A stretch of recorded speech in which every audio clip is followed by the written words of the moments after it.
તો 1.66 કરોડના ઘરેણા ચોરીના ચકચારી કેસમાં આજે હાઈકોર્ટમાં એક નવો વળાંક આવ્યો છે। આ કેસની આરોપી મહિલા સેલ્સ ગર્લે અમદાવાદ ક્રાઇમ બ્રાન્ચની તપાસ અને કામગીરી પર સવાલો ઊભા કર્યા છે। મહિલાએ હાઈકોર્ટમાં કરેલી અરજીમાં દાવો કર્યો છે કે તેને દિલ્હીની એક હોટલમાંથી કોઈ પણ મહિલા પોલીસની હાજરી વગર પકડી લેવામાં આવી હતી। આટલું જ નહીં, મહિલાએ આરોપ લગાવતા કહ્યું કે દિલ્હીથી અમદાવાદ લાવતી વખતે તેને દિલ્હી જયપુર હાઈવે પર કોઈ નશીલો પદાર્થ ખવડાવી બેભાન કરી દેવામાં આવી હતી। જ્યારે તે હોશમાં આવી ત્યારે તેના કપડાં અસ્તવ્યસ્ત હતા। આ બાબતે તેણે મેજિસ્ટ્રેટ સમક્ષ પણ અગાઉ ફરિયાદ કરી હોવાનો દાવો કર્યો છે। બીજી તરફ સરકારી વકીલે કોર્ટમાં તમામ આક્ષેપોને પાયા વિહોણા અને ધરપકડ બાદ ઘડવામાં આવેલી એક કાલ્પનિક વાર્તા ગણાવીને નકારી કાઢ્યા છે। કોર્ટે હવે આ મામલે તપાસ અધિકારી પાસે સઘન રિપોર્ટ માંગ્યો છે અને દિલ્હીની હોટલના સીસીટીવી ફૂટેજ સુરક્ષિત રાખવા આદેશ આપ્યો છે। હવે આ કેસની વધુ સુનાવણી 25 જૂનના રોજ થશે।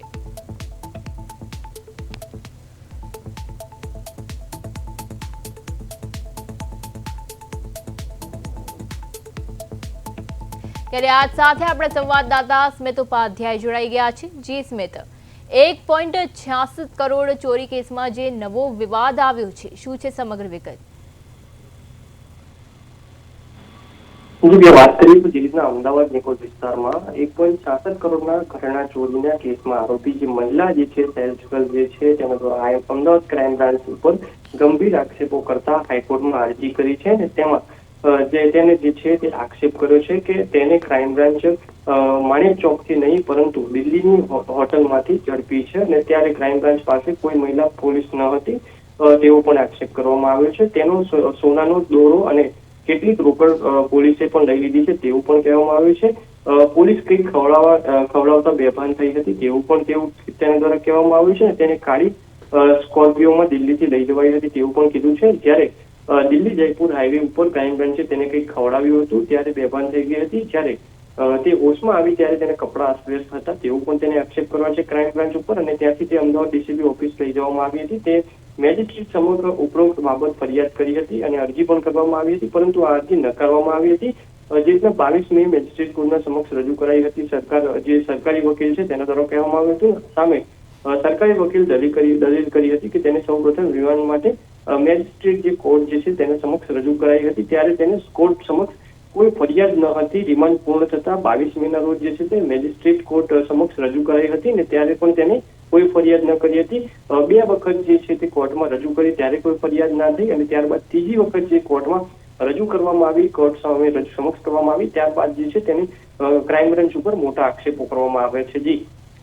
જી સ્મિત, જેવી રીતે આપે જણાવ્યું કે આ મહિલાએ જેવી રીતે આક્ષેપ કર્યો છે બેભાન કરી તેને અમદાવાદ લાવાયોનો પણ ચોંકાવનારો આક્ષેપ તેણે કર્યો હતો ત્યારે જેવી રીતે કોર્ટે આને પાયા વિહોણા ગણાવ્યા છે તે અંગે આપ વધુમાં શું કહેશો?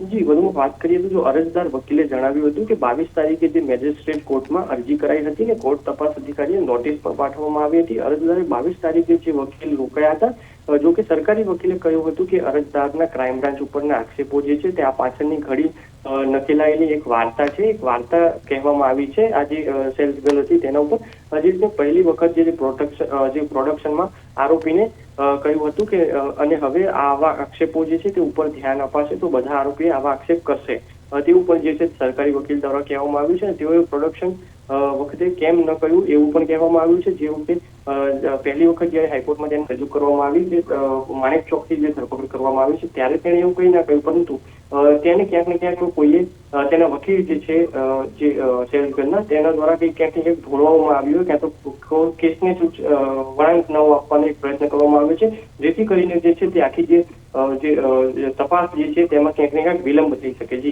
જી સ્મિત, સમગ્ર માહિતી બદલ આપનો આભાર। તો જેવી રીતે તપાસ અધિકારીનો રિપોર્ટ માંગાયો છે બેભાન કરી અમદાવાદ લાવવાનો ચોંકાવનારો આક્ષેપ મહિલા દ્વારા કરવામાં આવ્યો છે। 1.66 કરોડ ચોરીના કેસમાં જેવી રીતે નવો વળાંક આવ્યો છે, મહિલા આરોપીની ક્રાઇમ બ્રાન્ચ પર ગંભીર આક્ષેપ જે છે તે કરવામાં આવ્યા છે।